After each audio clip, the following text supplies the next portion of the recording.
चलो जी, हम स्टार्ट करेंगे अपना रिवीजन वापस। आज हम जो डेथ चैप्टर स्टार्ट करेंगे, ठीक है जी। डेथ के अंदर हमारे पास कुछ खास फ़र्क नहीं है बच्चों डेथ और रिटायरमेंट में। रिटायरमेंट के अंदर आदमी अपने पैसे खुद ले जाता है, डेथ के अंदर हम उसके पैसे उसके घर वालों को दे देते हैं, ठीक है जी। रिटायरमेंट प्लान कर लेते हैं, डेथ प्लान नहीं होती, ठीक है जी। जैसे बच्चे जब हमने कल क्वेश्चन शुरू किए थे तो ऐसे होता है, साल शुरू होता है 2025 में, ख़त्म होना है 31 मार्च 2026 में। या तो कोई व्यक्ति साल की शुरुआत में रिटायर हो जाता है या साल के एंड पे, ठीक है जी। तो साल की शुरुआत में अगर रिटायर हो रहा है तो कल पीएल बना ही होगा, पिछले साल का जो भी प्रॉफिट आएगा उसे दे दिया होगा। और अगर साल के एंड पे रिटायर हो रहा है तो भैया यहाँ तो पीएल बनेगा ही, जो भी उसका प्रॉफिट में हिस्सा होगा वो हम उसे दे देंगे। ये रिटायरमेंट है। डेथ में क्या हो जाता है, आदमी चल रहा है और अनसर्टेनिटी की वजह से कहीं भी मर जाता है, वो किसी भी पर्टिकुलर डेट पे वो मर जाता है। अब अगर मैं कहूँ कि सपोज करो 30 जून 2025 में मर गया, ठीक है जी, तो अब उसने हमारे लिए यहाँ अप्रैल मई और जून 3 महीने तो काम किया, 3 महीने तो अपार्टमेंट था, तो 3 महीने का उसका मुझे क्या देना होता है, मुझे उसको क्या देना होता है, उसका प्रॉफिट इन 3 महीने का। अब इस प्रॉफिट को कैलकुलेट करने के लिए हमारे पास दो मेथड है। पहला मेथड है टाइम बेस और दूसरा मेथड है टर्न ओवर बेस। दो ही मेथड है हमारे पास इस प्रॉफिट को निकालने। बाकी सब चीज़ तो वैसे ही चलती हैं, वो अपनी कैपिटल भी लेके जाएगा, मतलब वो नहीं, उसके घर वाले, उसके घर वालों को उसकी जो भी कैप लगी हो वो दे देंगे, जो भी रिवैल्यूएशन में हिस्सा होगा वो उसे दे देंगे, गुडविल में उसका हिस्सा दे देंगे, रिजर्व में उसका हिस्सा दे देंगे। सब कुछ देने के बाद प्रॉफिट में भी जो उसका हिस्सा बनता होगा इन 3 महीनों के प्रॉफिट में, वो भी हम उसे दे के उसके कहानी ख़त्म कर देंगे कि जी वो तो मर गया, उसके पैसे आपके नाम लिख दिए। अब देना ना देना वो अलग बात है, कि वो उसके घर वालों को मैं हाथों हाथ पैसे देता हूँ तो बात अलग है, और मैं किस्तों में देता हूँ तो वो अलग बात है, ठीक है जी। कि मैंने कहा जी उन्हें मैं पैसे आपको 3 साल में दूंगा, 6 महीने में दूंगा, वो कहानी अलग है। तो आज मुझे जो मेरा फोकस है वो इस महीने जितने वो मेरे साथ जिया उस प्रॉफिट को निकालने के ऊपर जो मेथड है उन मेथड को समझाना, और कुछ नहीं। सर क्लियर है बात? लो जी, अब इसके अंदर पहले मैं टर्नओवर बेस, मैं पहले टाइम बेस की बात कर लेता हूँ। हम डेथ पढ़ रहे हैं। जो पहला मेथड है टाइम बेस, इसके अंदर शेयर ऑफ प्रॉफिट निकालना है। शेयर ऑफ प्रॉफिट किसका? Of deceased partner. Disease partner मतलब जो मर गया है, ठीक है, डिसीज। अब इसके हमें क्या चाहिए होता है, 3 चीज़ चाहिए होती है। सबसे पहले बेस, जो क्वेश्चन में वो मुझे बताएगा, into time into share of profit. उसका प्रॉफिट में शेयर कितना था, बस ये 3 चीज़ चाहिए होती है। उसका प्रॉफिट मैं निकाल लूँगा टाइम बेस पे, ठीक है जी। इस चीज़ को समझने के लिए इलस्ट्रेशन समझते हैं। इलस्ट्रेशन नंबर 57 देखो आपकी बुक से, पढ़ दो, अखिल पढ़ देगा।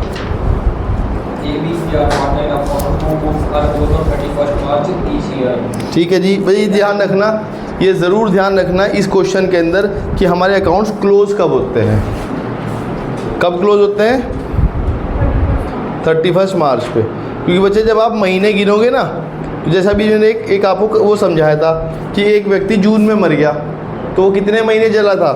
अप्रैल जिया, मई जिया, जून जिया।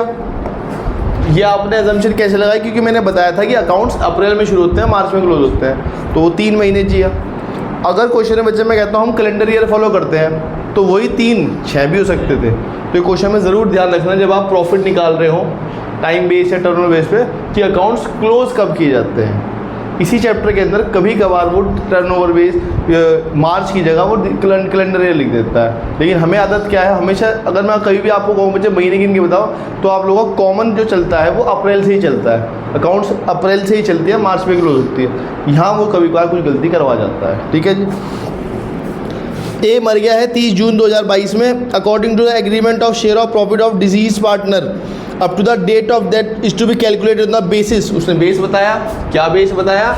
उसने बेस कहा एवरेज करना। मैं कहा किसका एवरेज करना? क्या जी प्रॉफिट का एवरेज करना। मैं कितने सालों का प्रॉफिट का? कहते हैं जी ऑफ लास्ट 5 ईयर। तो मैंने कहा जी लो, वो बेस हमेशा बताएगा, बेस मैं नहीं ढूंढ सकता। बेस तो उसने मुझे बताया कि जी प्रॉफिट के पिछले 5 सालों का एवरेज कर लेना और बेस आ जाएगा। लो जी प्रॉफिट होने चाहिए, लो जी एवरेज प्रॉफिट निकाले कैसे? कितना प्रॉफिट है पिछले 5 साल के बताना बच्चों? 14,000, 18, 16, 10 का लॉस और 16। इन सबको प्लस कर लो, 5 से डिवाइड कर लो, क्या आ जाएगा ये? 10,800। ठीक है, तो हमें बेस पता लग गया। बेस क्या था? 10,800। दूसरा ये जो एवरेज आया, ये तो बच्चे एवरेज पूरे साल का है ना, कि पूरे अगर वो जिंदा रहता तो अंदाजन तौर पे हम अगले छठे साल में 10,500 के लगभग प्रॉफिट कमाते। लेकिन ये तो पूरे साल भर में कमाते। वो कितने महीने जिया? 3 महीने जिया। ठीक है जी, 3 महीने के हिसाब से हम प्रॉफिट निकाल लेंगे। लेकिन अगर ये प्रॉफिट किसी अकेले को थोड़े बिलोंग करता है, इसमें अंदर तो ए का भी हिस्सा होगा, बी का भी होगा, सी का भी होगा। भाई जो प्रॉफिट मैं कह रहा हूँ, ये प्रॉफिट हम कमाते अगले साल 10,800, अगर वो जिंदा होता तो 10,800 से अकेले थोड़े मिलना था। उसमें तो ए का भी हिस्सा होगा, बी का भी, सी का भी। कितना ए का हिस्सा होगा बताना? 1:1:1, मतलब 1/3। 1/3 डिवाइड मल्टीप्लाई कर लो, क्या आ जाएगा? 900 रुपये। जहाँ तक कोई डाउट? अब सवाल ये है, ये पैसे हमें उसे देने हैं 900 रुपये। दे दो जी। किसे देने हैं? जो मर गया है, उसका नाम क्या है? ए। जब भी किसी पार्टनर को पैसे मिलते हैं वो क्या होता है? क्रेडिट होता है। आपने कहा सर ये पैसे कौन देगा इसे? मैं कहा मुझे नहीं पता है पैसे कौन देगा, हो सकता है ये सारे पैसे बी दे दे। अगर इसका हिस्सा सारा का सारा बी रख ले तो ये हो सकता है सारा पैसा बी दे दे।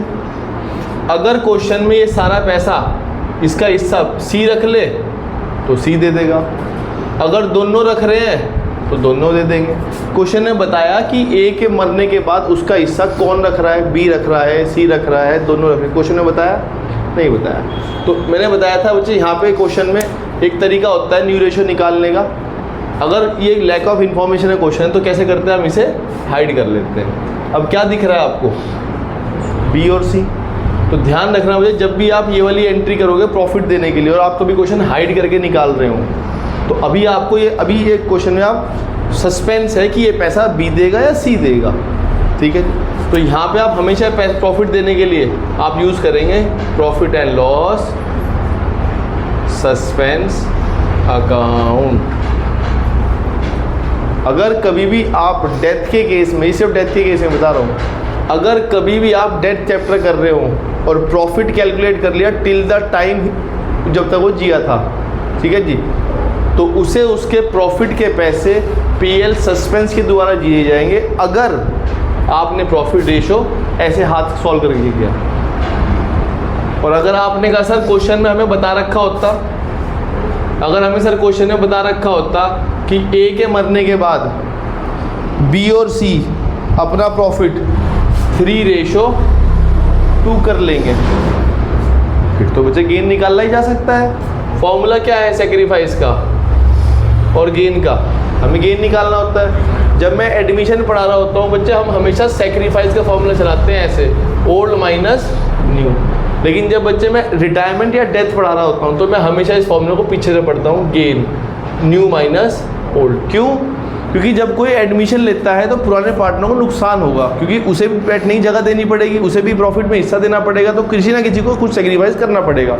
लेकिन जब कोई अपनी मर्जी से रिटायर हो रहा होगा या कोई भगवान की मर्जी से मर जाएगा तो वो कुछ दे के जाएगा। किसे दे के जाएगा? जो बचे हुए पार्टनर हैं, तो वो गेन करेंगे। उसके मरते ही इसके मरते ही इन दोनों को कुछ ना कुछ मिलेगा। लेकिन मुझे फ्री में तो कोई कुछ मिलता नहीं किसी को।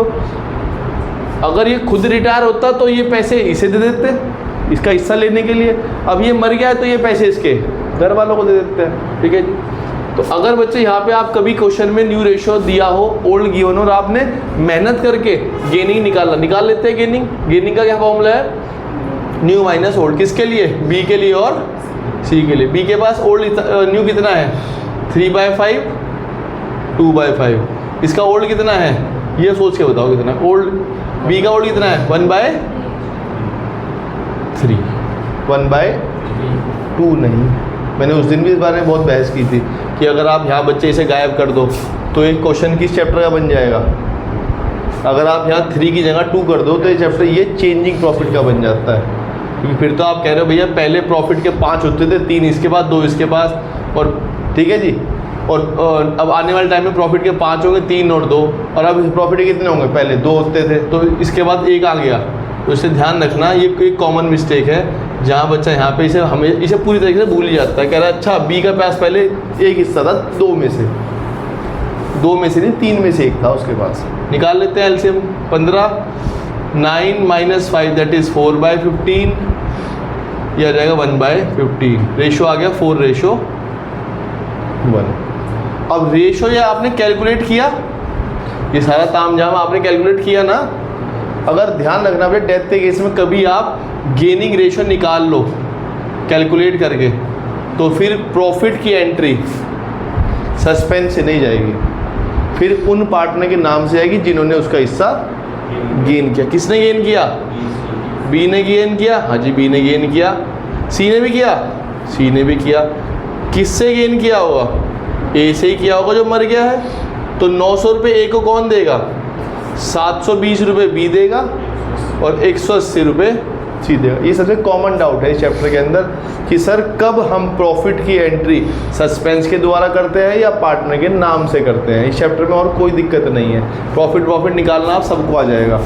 2 ही तरीके हैं, एक टाइम बेस एक टर्नओवर बेस। टर्नओवर बेस तो बिल्कुल ही सिंपल है। बेस वो क्वेश्चन में बता देता है हमेशा, या तो एवरेज बता देगा या प्रीवियस ईयर का प्रॉफिट को ही बोल देगा या कहेगा पिछले 2 साल के प्रॉफिट टोटल कर लेना, वही बेस है। वो बेस हमेशा बता देता है। टाइम में ऐसी कोई बड़ी बात नहीं, टाइम आप लोगों को निकालना आता ही है।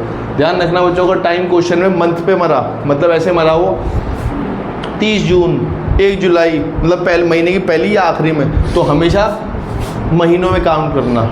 लेकिन अगर वो किसी और डेट पे मर जाए 2, 5, 6, 7, 8, एक और आखिरी में ना मरे, कभी मर जाए 6 में मर जाए, 12 में मर जाए, 15 में मर जाए, 17 में मर जाए, फिर आपको दिनों के हिसाब से गिनना पड़ेगा। एक दिन ये मानना जिस दिन वो मरा उस दिन का भी उसे प्रॉफिट दिया जाएगा, वो दिन भी गिन लेना। ठीक है जी। दिन गिनने आप लोगों को आएंगे, कोई बड़ी बात नहीं। जब आप प्रॉफिट कैलकुलेट कर लोगे तो मेन समस्या यहाँ आती है, क्योंकि इसके ऊपर एग्जाम में सिर्फ 1 नंबर है, बाकी नंबर जनरल एंट्री के ऊपर है। ठीक है जी। तो सवाल ये आएगा ये प्रॉफिट ये जो 900 रुपये हैं दिए कैसे जाएंगे, सस्पेंस के द्वारा या पार्टनर के नाम के द्वारा। ये जानना बहुत सिंपल है। रेशो कैलकुलेट किया, मेहनत करी, तो थोड़ी सी मेहनत और करो एंट्री में, और बिल्कुल मेहनत नहीं करी तो मेहनत करो ही मत, सारी चीज़ सस्पेंस छोड़ दो। इसे याद करना है, सिंपल तरीका है। मेहनत करी तो थोड़ी सी और मेहनत करो, मेहनत करी नहीं बिल्कुल मेहनत मत करो, सस्पेंस में डाल दो सारे पैसे कि अभी हमें डिसाइड ही नहीं किया कि इसके मरने के बाद इसके 900 रुपये कौन रखेगा, मतलब कौन देगा उसे, बी देगा सी देगा, हमें नहीं पता, छोड़ देना। यहाँ तो कोई डाउट है किसी को? पक्का? क्योंकि एग्ज़ाम में इस तरह का क्वेश्चन 3 नंबर में भी आ सकता है अलग से।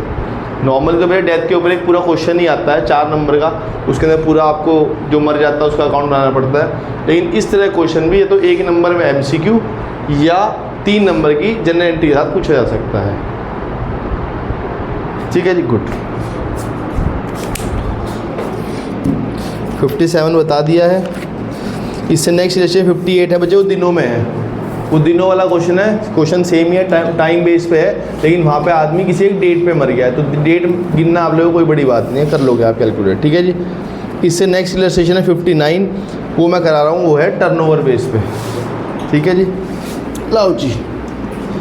हाँ जी, कुछ समझ में आया तुम्हें भाई? कुछ नहीं समझ में आ रहा तुम्हें? मैं क्या गा रहा हूँ? हैं? वाह, ऐसा कैसे हो गया भाई?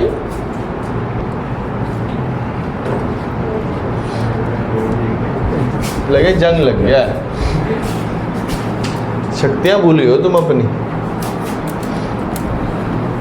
अच्छा तुम्हें ये याद है कि जब पार्टनर को पैसे मिलते हैं वो क्रेडिट होता है,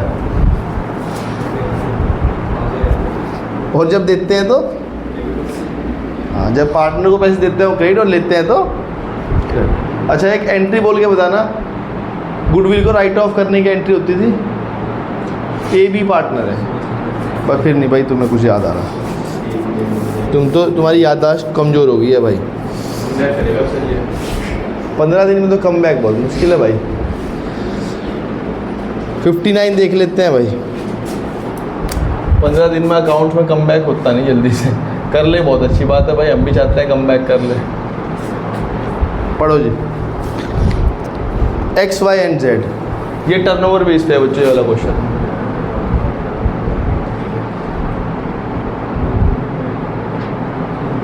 टर्नओवर बेस का क्या मतलब होता है बच्चों? टर्नओवर का मतलब होता है सेल बेस, ठीक है जी। जब पार्टनर मर गया है तो जिस दिन तक वो मरा उस दिन तक का हमें प्रॉफिट कैलकुलेट करना है, क्योंकि भैया उस दिन तक तो वो पार्टनर था ही हमारे बिजनेस में, तो उसका प्रॉफिट उसे देना पड़ेगा, मतलब उसे मतलब उसके घर वालों को, ठीक है जी। अब दूसरा तरीका है टर्नओवर बेस। एक और बात, एग्जाम में बच्चे वो मेथड बताएगा, अपनी तरफ से कोई मेथड मत यूज़ करना। टर्नओवर बेस के लिए वो क्वेश्चन में आपको सेल्स देता है, टर्नओवर का मतलब सेल होता है, तो सेल्स देता है, तो अगर क्वेश्चन में सेल्स गिवन तो ऑटोमेटिक पता लग जाता है कि क्वेश्चन में प्रॉफिट टर्नओवर बेस पे सॉल्व करना है, ठीक है जी। पढ़ो 59, एक x है, एक y है, एक z है, जो प्रॉफिट बांटते हैं 2:2:1 में। y मर गया है, जो मर जाता है उसे हम गोला बना देते हैं। कब मर गया है? 24 जून 18 में।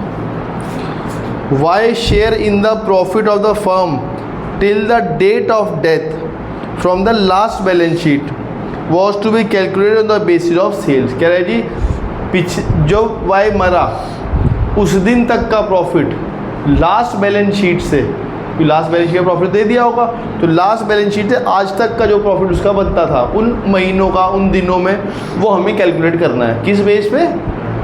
टर्नओवर बेस पे, सेल्स बेस पे। मैंने कहा ठीक है भाई सेल्स बताओ। कहते हैं जी सेल्स ड्यूरिंग द ईयर, मतलब पिछले साल, क्योंकि वो तो 17-18 में मरा ना, तो पिछले साल 17 से 18 की हमें सेल्स की बने, पिछले साल की, ये प्रीवियस ईयर की सेल्स है। कितनी सेल है? कितनी सेल है? 15 लाख।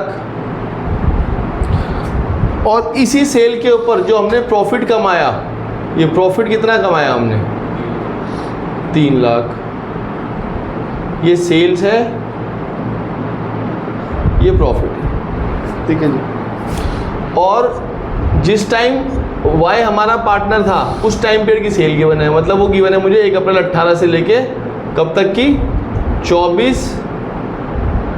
24 जून 18 तक की। कितनी सेल गिवन है? 2 लाख, ठीक है जी। बाकी तो फिर अलग बातें लिखी हुई। सवाल का जवाब देना। जब पिछले साल मैंने 15 लाख का माल बेच के 3 लाख का प्रॉफिट कमाया था, तो मैं अपना प्रॉफिट का परसेंटेज क्या रखता हूँ कि अगर मैं 15 लाख का माल बेचूँ तो 3 लाख का प्रॉफिट, तो कितना % प्रॉफिट रखता हूँ? 20%। कैसे निकालना? बहुत सिंपल है भाई, 3 लाख का प्रॉफिट कमा रहा हूँ मैं भाई, 3 लाख का प्रॉफिट कमा रहा हूँ, कितना माल बेच के? 15, 100 से मल्टीप्लाई कर लो, परसेंटेज आ जाएगी 20%। तो अगर मैंने पिछले साल 20% का प्रॉफिट कमाया था, तो इस भाई सीधी सी बात है, अगर मैं 100 रुपये का माल बेचता हूँ तो 20 रुपये मेरे होते हैं। 100 रुपये का माल बेचता हूँ, 20 रुपये मेरे होते हैं। तो अगर 2 लाख का माल बेचा होगा तो 20% के हिसाब से मेरा प्रॉफिट कितना होगा? 40,000 रुपये। वही सीधी सी बात है, जितने रुपए का माल बेचता हूँ 20 रुपये मैं रखता हूँ। मैं 100 का माल बेचूँगा 20 रुपये मेरे, 1000 का माल बेचूँगा 200 रुपये मेरे, तो 2 लाख का माल बेचा हो कितना होगा मेरा प्रॉफिट? 40,000 रुपये का। अब ये जो 40,000 रुपये का प्रॉफिट है, ये अकेले सिर्फ वाई का थोड़ा ही है, ये तो किसका है? इसमें 40,000 के प्रॉफिट में एक्स का भी हिस्सा है, वाई का भी, और तो जो मर गया उसका हिस्सा कितना होगा, कितना आ जाएगा, 16,000 रुपये। अब फिर से सवाल आता है, ये 16,000 रुपये इसे देगा कौन? क्वेश्चन में आपने रेशो के लिए मेहनत करनी है यार, आपको करने की जरूरत ही नहीं पड़ेगी, आगे पढ़ना पड़ेगा क्वेश्चन। रेशो दिया हुआ है नहीं दिया हुआ है जी, जरूरत पड़ेगी नहीं। एंट्री बोल के बताएं कबीर सिंह।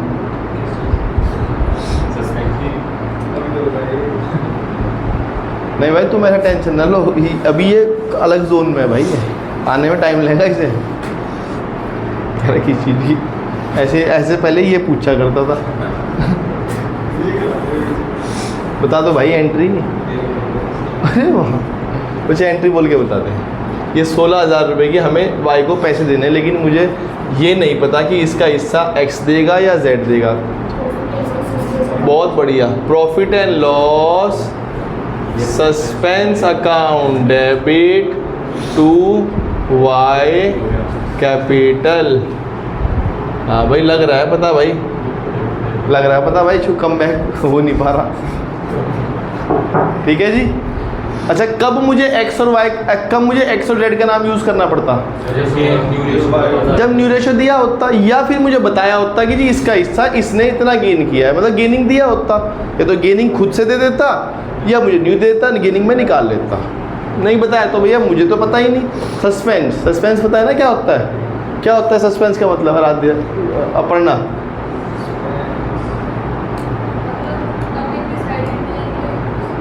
हाँ, अभी हमें पता नहीं है। मतलब सस्पेंस का मतलब है सस्पेंस। हाँ, सस्पेंस का मतलब ही सस्पेंस है, पता ही नहीं है क्यों है वो। ठीक है जी। हाँ अच्छा, कभी कभार क्या हो जाता है बच्चों, हमें ऐसी आदत पड़ जाती है कि हमें पिछले साल की सेल पता होनी चाहिए, पिछले साल का प्रॉफिट पता होना चाहिए, तो मैं परसेंटेज निकाल लूँगा, उस परसेंटेज को अप्लाई कर दूंगा तो मेरा प्रॉफिट आ जाएगा। प्रॉफिट में मैं उसका हिस्सा चलाऊंगा, प्रॉफिट आ जाएगा। बच्चा कभी कभार ये कहता है कि वो क्वेश्चन में क्या करता है, पिछले साल की सेल नहीं देता, पिछले साल का प्रॉफिट भी नहीं देता, वो डायरेक्ट मुझे कहता है जी पिछले साल हम 20% का प्रॉफिट कमा रहे थे। तो ये क्वेश्चन और ईजी है। रादर देन आप इसे सोचो कि ये क्यों कर दिया, ये 10% क्या दिया हुआ है, 20% क्या दिया हुआ है, वो क्वेश्चन ईजी होगा। डायरेक्ट प्रॉफिट की परसेंटेज गिवन है, इस साल की सेल पे चलाना, उन महीनों की सेल पे आपको डायरेक्ट आंसर आ जाएगा। ठीक है जी। अच्छा इस केस के अंदर हमने टाइम क्यों नहीं चलाया? मैंने क्यों नहीं सोचा कि वो अप्रैल से जिया, अप्रैल मई जून 24 85 डेज, तो मैंने यहाँ क्यों नहीं चलाया 85/365? मैंने यहाँ पे ऐसा क्यों नहीं किया इंटू 85/365? ये वाला पोर्शन मैंने क्यों छोड़ दिया? बिल्कुल बच्चों, ये जो सेल्स थी, ये सेल कितने महीने की थी है या कितने दिनों की थी? ये सेल थी 85 दिनों की। जब ये सेल 85 दिनों की है तो प्रॉफिट भी कितने दिनों का होगा? 85 दिनों का। तो ये टर्नओवर बेस पे आपको अलग से टाइम चलाने की ज़रूरत पड़ती नहीं है, वो ऑटोमेटिक टाइम खुद ब खुद चल जाता है। टाइम बेस पे आपको अलग से टाइम गिनना पड़ता है और यूज़ करना पड़ता है खुद। टर्नओवर बेस में वो टाइम, वो सेल ही उतने महीने की देगा जितने महीने वो जिया था, या उतने दिनों की देगा जितने दिन वो जिया था। और जब आप उतने दिनों की सेल पे आप प्रॉफिट कैलकुलेट करोगे तो प्रॉफिट भी उतने ही दिनों का निकल के आएगा। तो अलग से टाइम चलाने की जरूरत नहीं पड़ेगी आपको। ठीक है, मैं ये नहीं कह रहा कि टाइम इग्नोर कर दिया हमने, यहाँ टाइम चलाने की जरूरत नहीं पड़ी और ऑटोमेटिक वो खुद चल गया है। क्लियर है? यहाँ तक कोई डाउट? गुड। इसके अंदर एक चीज़ और गिवन है, वो चीज़ छोड़ दी हमने। ऑन वाई डेथ, जब वाई मर गया, goodwill of the firm was valued at 1,20,000। बजाय फर्म की गुडविल उस टाइम पे 1,20,000 रुपये की थी। जब वाई मरा उस टाइम पे हमारे पास फर्म की गुडविल 1,20,000 रुपये की थी। जैसे बच्चे जब कोई पार्टनर आता है, एडमिशन तो आप सब नहीं पढ़ रखा है, जब कोई फर्म में एडमिशन लेता है तो वो पैसे लेके आता है, लेकिन किस में? फर्म की गुडविल में अपना हिस्सा। जैसे मान ले मैं कहूँ ए और बी दो पार्टनर है, वो प्रॉफिट बात है 3:2 में, सी को एडमिशन है 1/4 के लिए। अब मैं इसे 2 बार पैसे लाने के लिए कहता हूँ, एक बार कैपिटल के लिए, एक बार गुडविल के लिए। तो गुडविल के लिए कैसे निकाल लेते हैं हम पैसा? हम कहते हैं पहले फर्म की गुडविल निकाल लो, उसमें इसका हिस्सा, ऐसे तो निकालते हैं। ये कंसेप्ट पता है नहीं पता? पता है थोड़ा बहुत। फर्म की गुडविल में हमेशा हर कोई पार्टनर अपना हिस्सा ही लेके आता है और लेके भी जाता है। अब ये जब पार्टनर वाई की मौत हो गई, डेथ हो गई, तो उस टाइम पे फर्म की गुडविल 1,20,000 रुपये थी, तो उसे घर वाले क्या इसकी गुडविल में अपना हिस्सा नहीं मांगेंगे? वो भी कहेंगे भाई कि जब आपने उसका 85 दिनों का प्रॉफिट दे दिया है तो उसका गुडविल भी दे दो भाई। तो गुडविल फर्म की है 1,20,000 रुपये, उसमें उसका हिस्सा कितना होगा? 2/5, दैट इज 48। अब ये पैसे हमें वाई को देने हैं, वाई कैपिटल डेबिट 48। सवाल ये है ये पैसे देगा कौन? पार्टनर देंगे गेनिंग रेशो में, बस जिसने जितना गेन किया होगा वो दे देगा। आपने सर गेनिंग कैसे निकल सकता है इस क्वेश्चन में? बच्चे या तो गेनिंग क्वेश्चन में गिवन हो या न्यू हो। एक तरीका और है, जो पार्टनर मर गया है उसे हाइड कर लो। अब आप लोगों को क्या दिख रहा है?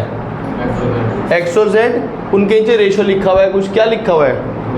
2:1। यही एक्स और जेड का न्यू रेशो है, यही न्यू रेशो है और यही इनका गेनिंग रेशो। ध्यान रखना बच्चों, जब हम एडमिशन चैप्टर पढ़ते हैं तो ऐसे क्वेश्चन दिया होता है, ए और B are partner sharing profit in the ratio 3:2, they admit C for 1/5 share.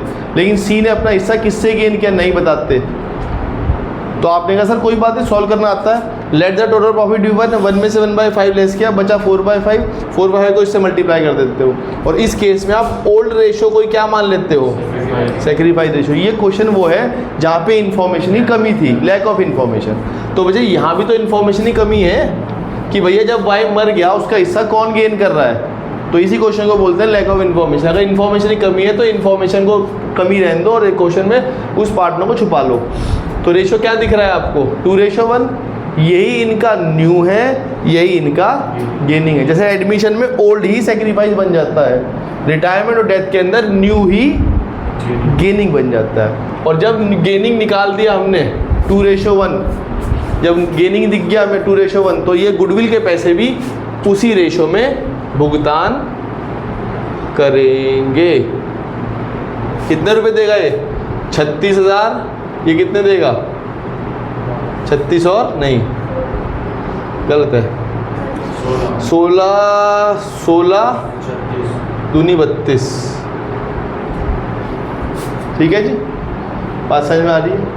ये उसे तो समझ में आ रही होगी जिसने चैप्टर पढ़े हुए हैं, जिसने पहला भी पढ़ा हुआ है, कुछ करा भी हुआ है, कल डेथ भी समझ, रिटायरमेंट भी समझ के गया होगा, उसके लिए तो लग रहा होगा कि हाँ सर ठीक है ये बात। और जिसने बात पहली बार सुन रहा है उसे सारी चीज़ें ऐसी लग रही होंगी, यार ये इतनी सारी बातें क्यों फेंकी जा रही है, ये भी फेंकी जा रही है, ये भी बताया जा रहा है, ये भी बता दिया, अभी यहाँ भी बता दिया, अभी यहाँ भी बता दिया। उन्हें बड़ी दिक्कत आ रही होगी। और यहाँ मुझे 2-3 बच्चे से दिख रहे हैं, 1 2 3 4। आप भी, आपने पहले पढ़ा है? कब पढ़ा है? वीडियो में, इसकी वीडियो में डाल ली नहीं? इसकी वीडियो मैंने डाल ली नहीं आज तक। डेथ की वीडियो है ही नहीं मेरे पास, उसमें ना मेरे पास है, मैंने अपलोड नहीं करी हुई, उन्होंने पढ़ ली वीडियो। हाँ ठीक है जी, ये देख लेना बच्चों। लाओ एक क्वेश्चन और करा देता हूँ। 60, अरे 5 मिनट है, अब ये 10 मिनट है। मज़ा आ रहा है आज, ये कभी बहुत दिनों बाद आया है। समझ नहीं आ रहा? कुछ भी समझ नहीं आ रहा तुम्हें? मेरा नाम तो पता है तुम्हें, या मेरा नाम भी भूल गए तुम? लाओ एक क्वेश्चन हो गया, तो मुझे कंसेप्ट इसे लेट कर रहा है 60, फिर कुछ चीज़ बात हो दोबारा बताऊंगा। 60 कंसेप्ट, इलेक्शन 60 पढ़ दो।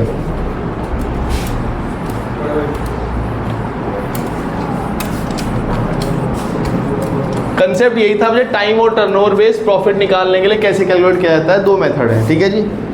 लो जी,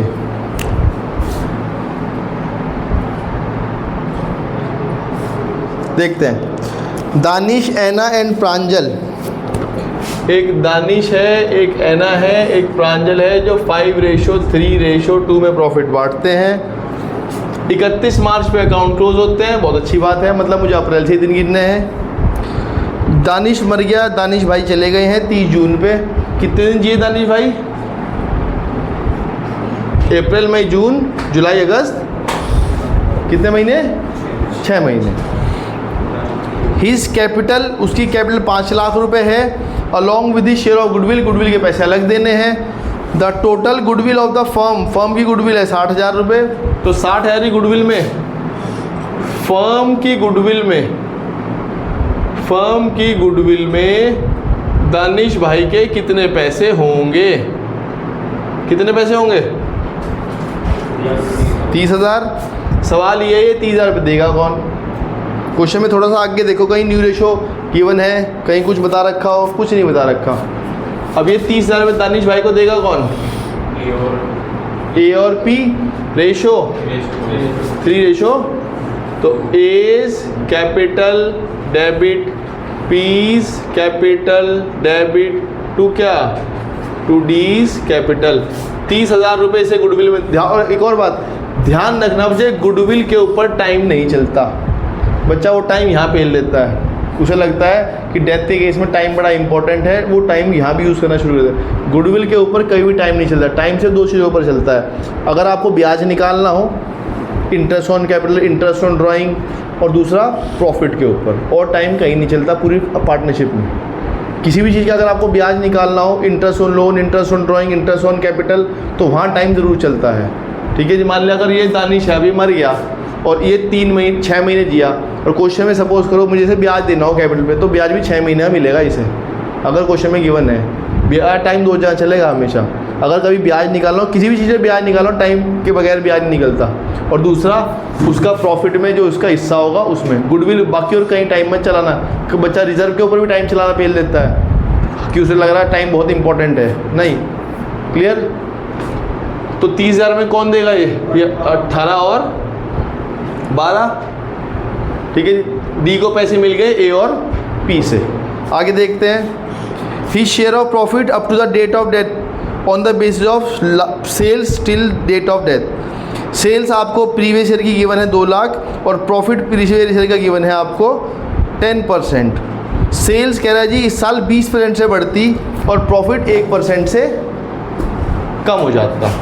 मैंने कहा कोई बात नहीं, ये क्वेश्चन में इतनी कोई बड़ी, ये कुछ ज़्यादा बड़ी इन्फॉर्मेशन नहीं है। इस इन्फॉर्मेशन को बस प्रोसेस करना है, आप खुद जवाब दे दोगे। पिछले साल जब दानिश जिंदा था, पिछले साल की मुझे सेल्स गिवन है 2 लाख रुपए की, और इस सेल के ऊपर मैं 10% का प्रॉफिट कमाया करता था। कहता है जी इस साल का जो हमारा ट्रेंड है, पिछले साल के मुकाबले में मेरी सेल 20% से बढ़ जाती। तो सेल कितनी होती इस पूरे साल भर के अंदर? 2,40,000 रुपये होती पूरे साल भर की सेल। भाई पिछले साल की सेल गिवन है पूरी, और उसने कहा जी पिछले साल की सेल इस साल 20% पूरी बढ़ जाती। तो मैंने कहा अगर 2 लाख का माल पिछली बार बेचा तो 40% और बढ़ती, 40,000 और बढ़ती तो 240 होती। लेकिन 240 तो पूरे साल भर की सेल है।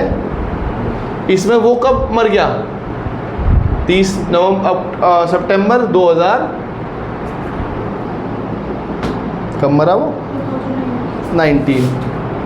और ये सेल गिवन है 1 अप्रैल 19 से लेके 31 मार्च 20 तक। ये पूरी सेल 240 पूरे साल भर की है।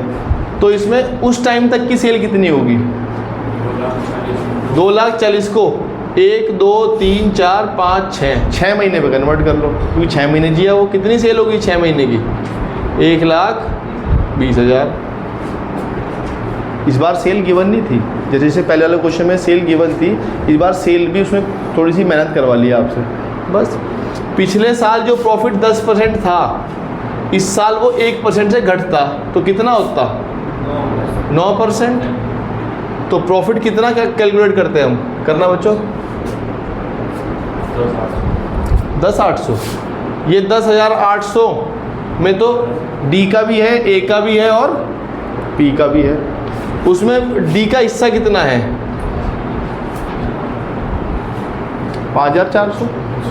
भाई 1,20,000 का प्रॉफिट जो हमारी सेल है, ये सेल्स है,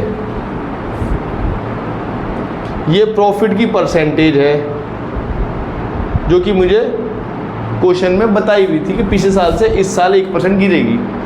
ये उस 6 महीने का प्रॉफिट है, ये 6 मंथ का प्रॉफिट है। लेकिन ये प्रॉफिट अकेले का नहीं है, इसमें डी भी है, ए भी है, पी भी है, तो डी का हिस्सा निकाल ले, कितना 5400। अब सवाल ये 5400 रुपये से देगा कौन, यहाँ आ जाती है बात, 5400 रुपये से देगा कौन। बहुत बढ़िया, तो क्या यूज़ करेंगे, PL सस्पेंस डेबिट टू क्या, टू डीज कैपिटल, 5400 रुपये, 5400 खत्म। यहाँ बच्चों को थोड़ा डाउट लग जाता है, कह रहे सर यहाँ तो आपने PL सस्पेंस यूज़ कर लिया, यहाँ पे आपने सस्पेंस यूज़ नहीं किया। बच्चे गुडविल के लिए कभी सस्पेंस नहीं आएगा, वो गुडविल का पैसा है, तो वहाँ पे गुडविल सस्पेंस कोई टर्म नहीं है।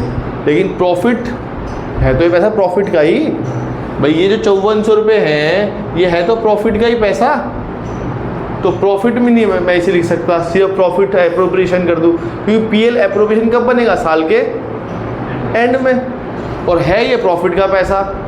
लेकिन मेरे क्लियरिटी नहीं है देगा कौन, तो मैंने एक वर्ड यूज़ किया, PL को सस्पेंस में डाल दिया अभी क्लियरिटी ना होने की वजह से।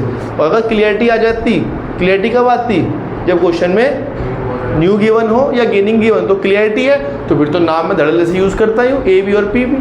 बात समझ में आ रही है। ये सबसे बड़ा डाउट है बच्चों का, कि क्योंकि ऐसा लगता है कि यार गुडविल के लिए तो नाम यूज़ कर लिए, तो इसके लिए क्यों नहीं यूज़ किए, क्योंकि अभी तक मुझे क्लियरिटी नहीं है कि पैसा किस चीज़ का है, कौन दे रहा है। ठीक है जी, आगे देखते हैं कुछ और दिया हुआ है क्या,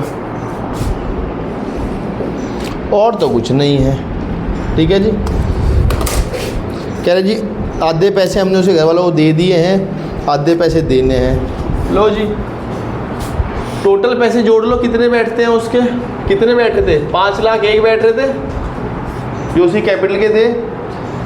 30,000 रुपये उसे किस बात के थे, गुडविल के, और 5400 रुपये किस बात के थे, उसकी प्रॉफिट। कितने पैसे हो गए थे उसके, 5,35,400 रुपये। इसका आधा पैसा, एक 5,35,400 का आधा कितना होगा बच्चों, 2 लाख है, 2,62,000 कुछ आएगा, 67,700, 2,67,700। ये पैसे मैंने उसे घर वालों को दे दिए। ध्यान रखना बच्चों, है आधे दिए आधे नहीं दिए, आधे दे दिए उसे घर वालों को हाथों हाथ, और आधे कहा बाद में देंगे। ठीक है, ड्यू है, लिखा हुआ है, हाँ लिखा हुआ है ना, half the amount was paid to Danish executor immediately. Danish के मरते उसी दिन घर वालों को पैसे दे दिए उन्होंने, बहुत बढ़िया। ठीक है जी, अब ध्यान सुनना, मुझे आपको पैसे दानिश को देने थे या उसे घर वालों को देने थे, शुरू में जब वो मरा होगा, या पार्टनर कौन था, दानिश था, उसे घर वाले थे, दानिश था। लेकिन अब दानिश को तो पैसे दे नहीं पाओगे क्योंकि वो तो ऊपर चला गया, आप तो ऊपर जाने से पैसे देने से रहे, तो अब आप एक्चुअली में दानिश को पैसे नहीं दे पाओगे, उसके घर वालों को पैसे दो। अब उसे घर वालों को पैसा, जब भी आप किसी को पैसा देते हो तो आप एंट्री बोलते हो डेबिट द रिसीवर। अकाउंटिंग का बेसिक रूल है, पर्सन होगा डेबिट द रिसीवर, जो पैसा रिसीव है उसे डेबिट करना पड़ेगा आपको।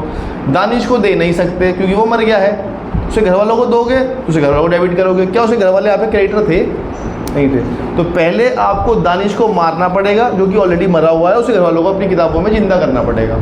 इसे एंट्री को बोलते हैं ट्रांसफ़र एंट्री, मतलब उसे ख़त्म कर दिया और उसे जिंदा कर दिया।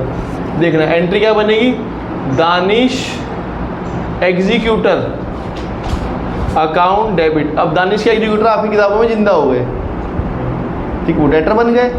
और टू क्या, सॉरी एंट्री उल्टी डाल दी, दानिश कैपिटल अकाउंट डेबिट। और जैसे आपने घर वालों को क्रेडिट किया एग्जीक्यूटर, वो आपके क्या बन गए, क्रेडिटर।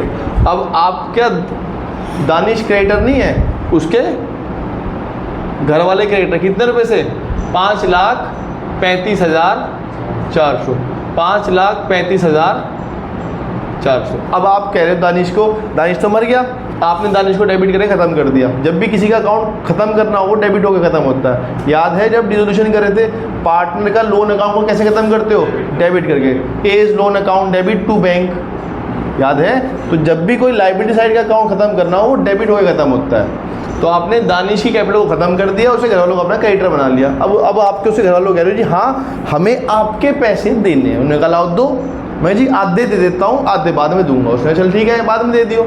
एंट्री देखना, जो पैसा रिसीव करेगा उसे डेबिट करना पड़ेगा, दानिश एग्जीक्यूटर अकाउंट डेबिट कितने थे 535,400। आधे पैसे दिए बैंक से कितने 2,67,700 और जो नहीं दिए वो उसके घर वालों को लोन में खड़ा करना पड़ेगा आपको, क्योंकि उसके घर वालों को भी आपको ब्याज देना पड़ेगा। कितना परसेंट 6% सालाना। To Danish executor loan account कितना 267,700। ये एंट्री डली है। ये क्वेश्चन बनता है एग्जाम में 4 नंबर का। 1 2 3 4 कुछ समझ में आया? पहली एंट्री गुडविल के पैसे देने की थी जो मर गया है। फिर दूसरी एंट्री प्रॉफिट देने की थी उस टाइम के लिए जितने दिन वो जिया। तीसरी एंट्री दानिश के घर वालों को जिंदा किया और दानिश को ख़त्म कर दिया किताबों से। ठीक है जी। तो दानिश अब आपका क्रेडिटर नहीं है। क्रेडिटर कौन है? उसके घर वाले। जब आप किसी को पैसे देते हो तो एंट्री करते हो debit the receiver to bank. Rule तो ये है। मैंने कहा जी मैंने कबीर को पैसे दिया, Kabir account debit to cash, तो घर वालों को पैसे दे कबीर के उस दानिश के, Danish executor account debit to bank. आधे पैसे दिए और जो नहीं दिए वो उसके घर वालों को लोन में खड़ा कर दिया आपने कि इसके पैसे हम देंगे, लेकिन अगर हमने लेट किया तो हम आपको ब्याज भी देंगे। कितना परसेंट है? क्वेश्चन में अगर ना दिया हो तो 6% पर एनम, वो शुरुआत से चल रहा है, वो रेट हर जगह सेम है। कभी भी अगर पार्टनर का लोन हो तो वो ब्याज 6% की दर से ब्याज। ठीक है जी। कौन? ठीक है जी। अब तो ये बताएगा। अब तो हमारे पास नया बंदा आ गया है, नया। ठीक है जी। चलो जी मिलते हैं आप सभी से कल। Bye bye bye bye. कल संडे, कल छुट्टी है आप लोग। ठीक है। नहीं नहीं, क्यों? कुछ भी